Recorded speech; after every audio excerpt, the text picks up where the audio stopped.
All right, well, welcome everybody to another episode of the Flowing Sales Podcast. We're really honored today to have some representatives of EMDA with us, the Equipment Marketing and Distribution Association. So we know associations are super important in the manufacturing rep space. So we really wanted to kind of highlight some work that some of these associations are doing, and EMDA was kind enough to join us today. So we have Celeste Lindsay and Chris Yancey. I'll let you guys give a brief maybe bio introduction for yourselves, and then maybe we'll kick it off from there. My name's Chris Yancey. Thanks for the introduction. I'm with Implement Sales, a distribution/rep firm in a little town in Georgia called Between. We're between Athens and Loganville.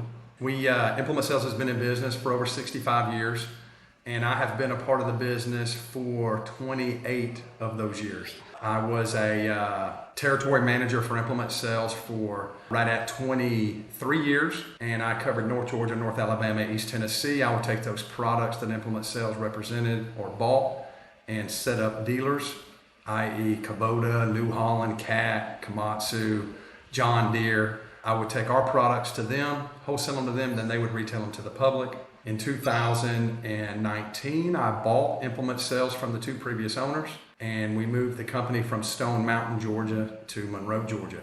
And we have currently expanded a little bit. We've moved into a couple of different states in our new building, and we're glad to have Celeste here. Celeste came on board with us a couple of years ago. She's doing a wonderful job. Celeste is our director of EMDA, and she is the glue that holds us all together. She's kind of like the director at the Pentagon, the war room. She brings manufacturers from all over the world to this little town called Between. She may bring a manufacturer from Spain to Between, and then we take their products to the Southeast. So Celeste does a wonderful job keeping us all together, and the industry is very small, but also the world is very big, and she does a great job bringing us all together. That's awesome. Thank you guys for that. Well, let's talk about the War Room a little bit. Tell us about EMDA, maybe how long it's been around, what its core mission is, and talk to us a little bit about that. Yeah, EMDA's been around a long time. We got a lot of old past presidents. They even come in with canes at the past president's dinner that we do at the fall convention every year. The War Room. There are little and big manufacturers of attachments all over the world. Some domestic, some foreign. And what EMDA, Celeste, and our board tries to do is, if they are foreign, we try to help them become domestic, help them become American. You know, when you take a product to market, if your owner's manuals are not perceived or read, we look at inches and pounds. Other parts of the world looks at millimeters or kilograms, and everybody's different, and when you come to the United States, you have to be what everybody needs. Insurance, Celeste helps out with that. There is a certain liability when you manufacture a product internationally, and then when you come here, you have to have the proper coverage in case something was to happen, somebody gets hurt, what have you. EMDA helps brings domestic and foreign manufacturers here and really assist getting them Americanized. And I don't want to take up the whole podcast of everything that EMDA does as far as bringing everybody together, but more than anything, it's a hub of all these people and all these companies all over the world that, i.e., don't have the power to get their products to market through a dealership, Kubota, New Holland, John Deere. I want to be gracious to everybody that may be watching this. Cat. It takes relationships. People buy from people. That is still happening. I think it's always going to happen. And the people that are involved with EMDA have great relationships with their customers. We currently, I think, service 1,400 to 1,500 different accounts. And it takes a lot to do that. And we've been servicing those customers a long time, i.e. all the other reps and distribution companies that are involved in EMDA have those relationships too. So it is more of just Celeste knows everybody. She communicates with everybody. She keeps us all organized. We go and do our job, and then Celeste is always kind of like this little point guard on the NBA basketball team. Pass the ball here, pass the ball here. She doesn't really shoot. She just kind of makes assists all over the world with different companies helping us put together. Typically would say I'm the bridge. I kind of link people together and try to get everybody connected. So I love his analogy though.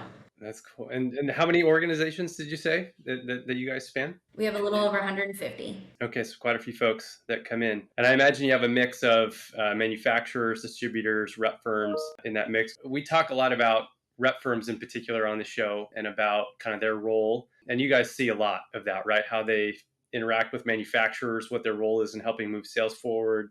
Chris, like you said, people buy from people, right? Can you talk to us a little bit about maybe specifically in your industry, how you see the role of reps and maybe how that's changing or maybe it's staying the same? What do you see there? I think that it's always evolving. The manufacturer needs to be at a certain price point in order to make their product competitive within the market. And if that manufacturer is looking to go to market, one way to go to market is to find a firm that has reps and has those relationships and helps get their product from point A to point B. A would be from the factory, B would be to the dealership, and then hopefully that dealership gets the product retailed. I think over time, how that has evolved is some companies don't want to hold the receivable and they're looking for more of a quick, hey, pay us in 8 days, it ships, they get wired the money and their cash flow is turning really quickly. They don't want to hold the receivable and they don't want the liability. They just want to be in the manufacturing business. And there's some companies that don't mind holding the receivable and they do want rep firms that they can pay a commission for that firm getting their product from A to B. I think it's just a really good mix that the rep firm brings and the distribution company brings. And I think it really just is up to the manufacturer. I don't think that one is better than the other one. I think it's really just up to where the product is being born and how their environment and how they want to go to market and how they want to either hold or not hold any type of debt is what it comes down to. Yeah, fair. What do you see in terms of successful collaborations, right, between manufacturers and rep firms, the ones that do it well? What are some patterns or things that you see specifically, again, for EMDA? And I'm assuming you guys help facilitate that, right, as an association here. What makes a good manufacturer rep firm relationship really work? There would be two different answers to that. It would be a domestic manufacturer with a rep firm that is currently in the United States. That relationship, I'll speak on that one, then I'll speak on the foreign one. The domestic manufacturer with the rep firm, and Craig would probably agree with this, when you're selling something and there's 4 different people that you can buy from and you're one of the 4 and you represent that manufacturer, usually the smartest man in the room wins. And when I'm not talking about smart as far as mathematics or English or history, I'm talking about the knowledge he has about that product that he is trying to get across the curb into that dealership. And the best collaboration that I have seen over my tenure in the business is that manufacturer pouring into that rep firm or distribution company with knowledge about their product, benefits and features, about how it affects, i.e. maybe the ag farmer, how it affects the plumber, construction, home builder, what have you, how their product is going to better serve whichever customer it's going to. And what a lot of our manufacturers do is they do a lot of training, and we take their training, we get from our manufacturer, then we make it smaller back in implement sales. I was at CAT for 3 years, and CAT, I stole it from them. CAT makes all their sales guys do walk-arounds. So we get a product, and I learn it, and then my guys have to go out and sell it to me. And if they can sell it to me, I feel like they can go sell it to the principal at the local equipment dealership or rental house that we are trying to serve. The foreign with the rep, now that collaboration there's an infancy stage. A lot of the times that foreign manufacturer that hasn't come to the United States, we got to teach him how to talk, walk, crawl, run with all the products, the information that goes with that product. Owner's manuals, parts lookup, parts service, parts availability, warranty, insurance. The list could go on and on. So that collaboration it starts really at, we have to birth it, and then it starts to grow, and then we try to apply what we do with our domestic manufacturers, with our foreign manufacturers. And really it just comes down to knowing the item you're selling and making sure that what you're saying is right when that dealership is trying to get it into the hands of the retail customers. Would you agree, Celeste? Yes. And I think about, you build relationships with these people so they trust what you're saying with the Sure. new products coming along and everything like that. So, yes, I agree. Have you all seen influx of foreign manufacturers with supply chain issues that we've seen? I guess we've definitely seen it in the electric utility space where demand is here and it's supply just cannot catch up. So we've seen in our world these foreign manufacturers look at, okay, this is their in to get into the market. And some are even discussing putting something stateside from a manufacturing facility. But have you seen foreign manufacturers take advantage of the supply chain, imbalance, or are you guys, has it been that big of a deal in the world that you live in? On my end, absolutely during COVID, there were supply issues. And the foreign and domestic both struggled. So it wasn't like one was better than the other. The ones that were successful were the ones that said, hey, this will pass, and we're just going to keep the train going. The ones that struggled and right now continue to struggle slowed the train way down during COVID. And once you slow a train down in manufacturing, it is real hard to get that train going back, i.e. the train is all the bulk goods that have to be procured in order to make your widget. So I don't know what the percentages would be, Craig, but I would tell you this, that domestic and foreign, the ones that push through are doing really good. The ones that slowed the train down because they were nervous of what that would bring are really struggling to get it going back. So we're seeing it on both sides of the fence. It's just one's not heavier than the other. Gotcha. No, thanks for that. Yeah, and you guys see, a lot of trends and things. Maybe talk to us about, are you seeing any trends in technology usage, any technologies that some of your folks are picking up and using as we get further here into the future? What's going to be necessary for folks to use from a technology front? What should they be aware of? And what are you kind of seeing people have success with? Equipment or the business, just, sort of as we've seen, right? AI is a big thing right now. Technology is kind of exploding. Is that affecting your folks at EMDA? Is it not so much? Where do you guys see that going? I think that it's definitely evolving for sure. Like with the equipment, y'all added, what's it called, onto the GPS. The autonomous tractor. So that's constantly evolving within the equipment. But like within the businesses, 20 years ago, we weren't worried about AI or social media or maybe even a CRM system or websites. And like, I think your biggest selling factor was going to those trade shows, right? Mm-hmm. Where now more people come onto your website and kind of order through that. So I just think that it's constantly evolving, and it's important that companies stay focused on what's evolving and continue with it to stay relevant. Are you guys seeing a kind of a shift in maybe you implied buying behavior in folks? Like on one extreme, right, we have Amazon, which you buy, it's very transactional. On the other extreme, it's the relationship wins. You know who you're selling to. You're in a room face to face with them. Is there? Are we kind of in the middle here with where we're at, or where would you say that is? A buying habit. When we have a sales meeting at Implement Sales, I talk about buying habits. When the guys come in and they have a brand in their hand, i.e., a Dunkin' Donuts coffee or a Starbucks coffee or whatever, racetrack. There's normally 3 different brands in the hand in there. And I say, why did you do that? Why did you go spend your money with that brand? And more than anything, yeah, the product is good, but if you have a Starbucks and you have a racetrack and you have a Dunkin' Donuts, they're all equally good. More, it comes down to habitual things that people do. They get into a routine and a habit of buying. So what we try to overcome is we don't sell through our website. We don't sell to the public. We do it the old way. We have guys on the road and they're beating the bushes, they're pounding the pavement, and we are making face-to-face calls every day to, 1, strengthen old relationships, and 2, garner new relationships. And we want to stick with people, do business with people. Mm-hmm. So we try to change buying habits by giving good service, by taking care of people. Sometimes when the manufacturer won't cover the warranty, we will. We know you can't win every battle, but you do want to win the war.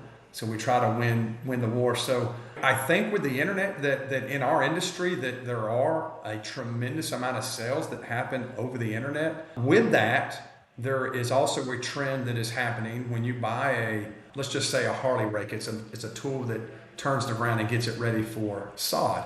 You live in Georgia and you buy that from, let's just say you buy it from New York, an internet company in New York. Well, when the bearing goes out in the right side of that housing and you bought it from New York, who's going to service that machine? Well, you got to get it back to New York. You had freight getting it down here. Now you got to put it on a pallet. You got to get it freight back. You hope they do it in a timely manner. If they can even do it, a lot of the internet companies that are out there selling in our industry don't have any technicians, don't have any people on the ground. They have a computer, they have a website, they have a shopping box. You go in there and put it in, and it ships from somewhere all over the world, and there's nobody there to take care of it. So we try to battle that, Craig and Curtis, that, hey, look, it's easy to hit a button, but how easy is it when that machine goes down? Who's taking care of you then? So we think that, and we're going to die on that hill. We're not going to develop a shopping cart. We're not going to have internet selling. We think that in our industry, and it may be nearsighted on my part, but we think that over time that the bricks and mortar and the people in those dealerships and the trained technicians to get that guy, that plumber that needs that trencher up tomorrow is much more valuable than the ease of hitting a button and it's showing up on your doorstep 7 or 8 days later. Yes, I do think there is a trend of the internet buying, but I also think there's also a trend of an internet buying learning too. Yeah, I did get that, but this is what happened. So I think it's a fad more than anything in our industry. Fashions come and go. I think that the bricks and mortar and the trained professionals that are in these dealerships and the technicians that are in the back keeping really America going, I think that'll win in the end. Just like when we call, we don't want to speak to somebody automated on the phone, right? We want to speak to somebody who can take care of our problems, not somebody that's like, give me a list of what you need, and then they send you to the right person. So I do think that we like relationships and we like seeing people face to face. And I think that's what we help with, like with our conventions and stuff like that, kind of keeping that relationship face to face. We have some of the same values or foundational thoughts on selling. It's probably like y'all, when we talk about B2B, it's not what you would think. It's belly to belly, right?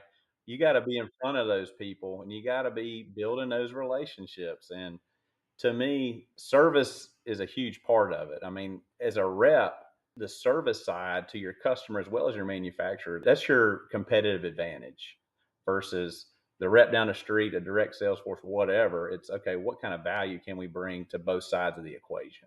And you got that belly to belly. One of our guests, I guess it was last week, Curtis, talked about emotional favorite too. And that kind of speaks to the relationship side. He's a manufacturer and he always says, he's like, look, I want to be the emotional favorite for our reps. I want to be the emotional favorite for our customers.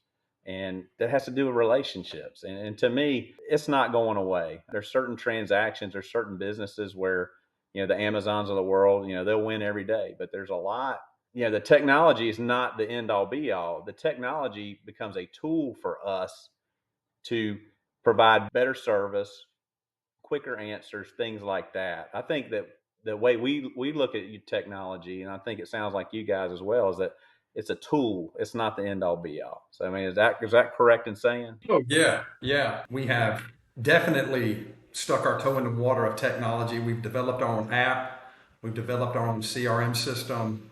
We are fixing to launch with our retail sales guys that when they scan our barcode, we know where it goes. They get money put in their account. Then we want to become the Google for the person that's buying that tool so they can see everything that we have to offer at Implement Sales. So yeah. We definitely look at technology as not an enemy, but as a friend and how it can make us better. With AI, now I did write an email the other day with AI and I showed it to my wife and she said, you definitely can't send that out. You got to be careful with the AI nowadays. It sounded a lot more intelligent than I really am. Right. She's like, you could have never come up with that. I don't know. Well, guys, I know we're coming up on time here. Maybe we could close off. There's a couple of things I just wanted to, again, talking about relationships, EMDA, people come together, like you're saying, to be with other folks, get to know them, do business together.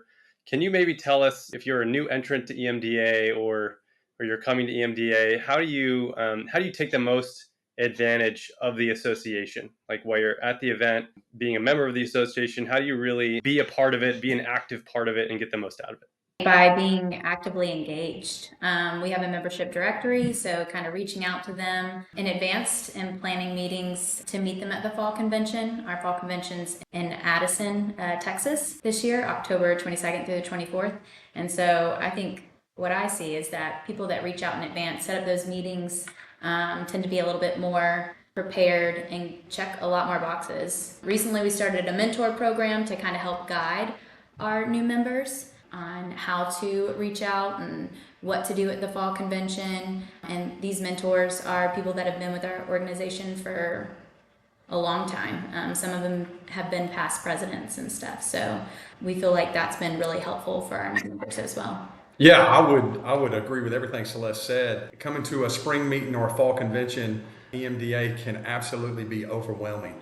And so the mentorship program that Celeste has implemented is definitely going to help. So we have new members and they would be the mentee, and maybe I would be a mentor, and I would reach out to them and tell them when to get started trying to get in touch with a potential buyer or seller, and do it early. You don't want to wait the week of, because that book that you fill up you've got 1 week to get all these meetings in. You want to get in there early. So the mentorship program is definitely working.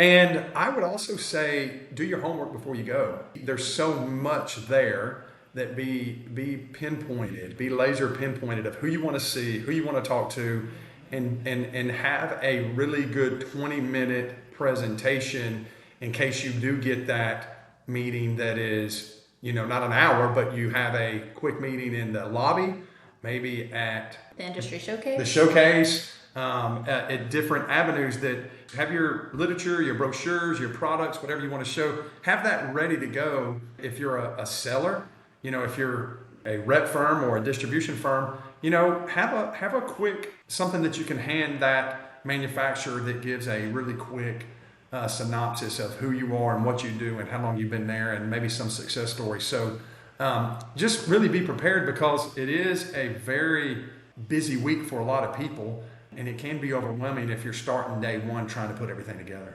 They need to reach out to Celeste, and Celeste has all those relationships. She can send a quick email introducing you, make a phone call, a conference call, a text. When the email comes from Celeste Lindsay with the members in our group, that email doesn't go to spam, and they click on it and they read it. So if you have Celeste's name in the email when it comes through and you're copied on it, that is a great way to get through to either a manufacturer or a rep firm or a distribution. Because Craig, you can attest to, I don't know how many, I'm sure you're like me, you get so many emails every day, you generally just read the ones that you need to get to, and a lot of them other ones go to where?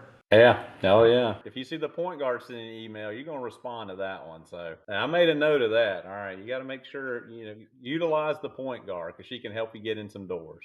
Awesome. Well, thank you guys. Last thing before we end here, what are you guys most excited about? Next 5 years, where's the EMDA going? What are you guys excited about? We've had a great leader, Pat Collins, that has led EMDA for a long time.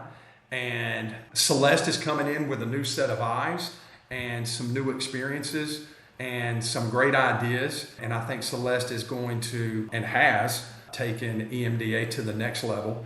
And I'm really excited about having Celeste Lindsay as being our director, keeping us all together. She's got a lot of energy, got a great personality, and she's doing a really good job. So I'm excited to have Celeste on board.